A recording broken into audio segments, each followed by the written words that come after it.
we've taken the two screws right here and the screws right here and here out. Now we should be able to get this out after I get this popped off. And after twisting it with both hands, this pops off.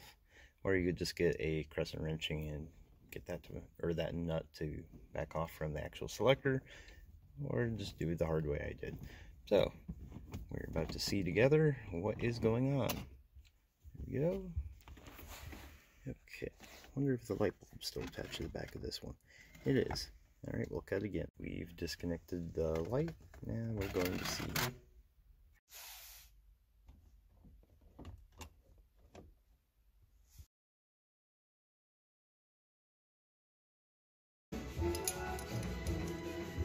There's our slop.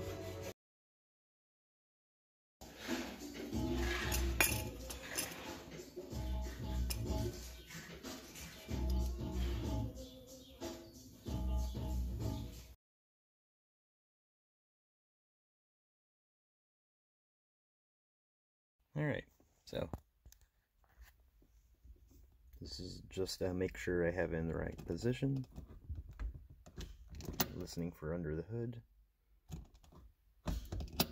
And that little bit of slop here is where the eyelet is. And as we see, both nuts are a little loose.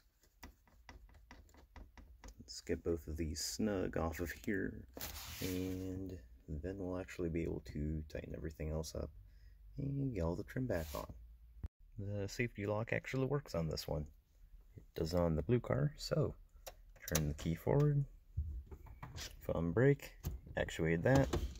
I'm now able to actually select my gear. If I don't, it locks it like it's supposed to. Alright, awesome.